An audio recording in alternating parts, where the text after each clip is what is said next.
Remember the deadly Boston blizzard of 1978? They're telling us that that may be the closest thing that the region has seen to this since those days. Look at those black and white photos. Pictures from that storm, which crippled the city of Boston almost to the day 35 years ago. That storm dumped more than 2 feet of snow, and it lashed the city with hurricane-force winds, very similar to what we're expecting to see this time around. Cars were buried under rivers of snow. The entire city was just frozen in place for the most part.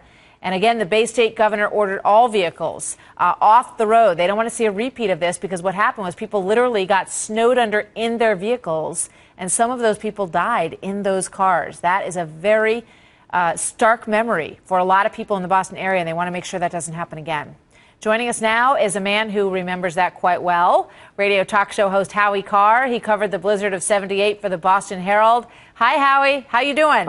Hi, Martha. I'm doing just fine. I'm wondering how I'm going to get home from the radio station, though, tonight, since my show runs till 7, and I'm not supposed to drive a car after 4 o'clock in the afternoon. I hope you've got a cozy chair and pillow at the radio station there. And the public transportation, they're doubling it in New York, but they've shut down the MBTA here in Boston at 3:30. It's kind of tough if you have a real job. It is tough. I feel for you. And you know, I wonder what you're going to do. And I do hope you have a cozy chair in your office because you may end up staying there tonight. What do you remember about these are live shots of Boston that we're looking at right now. And this is just, it hasn't even begun, folks. And take a look at it. Howie, what do you remember about 1978? Well, I tell you, one big difference, Martha, is that in 1978, about 10 days before we got hit with the blizzard of '78, we got hit with 21 inches. That's still the 6th biggest storm in Boston history. So what happened was there was no place to put this snow. Right. You know, even if you had a parking space, there were people getting into fights about putting the snow in. You know, where would it go? There was nothing, nowhere to put it. But there were so much snow that drifted that when they started taking it off of 128, the big circular road around the city, they just started. In those days, they could still dump it into the harbor. There were no EPA regulations, and some of the snow drifts were so high that when they started dumping the snow into the harbor, they found out that they were dumping cars that had been abandoned into the harbor. That's how much snow there was.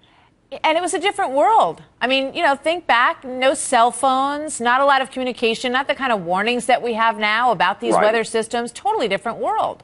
Right. I mean, it's not like the hurricane of '38, which I don't remember, by the way. But it just came up out of nowhere because there was no radar and killed hundreds of people on the New England coast. Awful story. But you know, in '78, you know, the weathermen were still sort of cowboys. You know, everybody had their own. You know, their own system. They didn't have all these tracks to plan. And you know, a couple of guys got it right, but a couple of guys didn't. And a lot of people were just caught by surprise. I mean, they knew there was going to be a storm, but they didn't know. And they were caught on the highway and covered in snow in some tragic cases, right?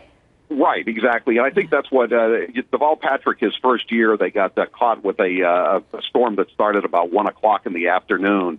And they didn't have time to clear it off the Mass Turnpike, and it was just a disaster. And I think he's trying to avoid that. I mean, I'm trying to look on the bright side for why he's shutting down the state. When I can see the Mass Pike from where I am now, the major east-west thoroughfare, and the snow doesn't seem to be sticky.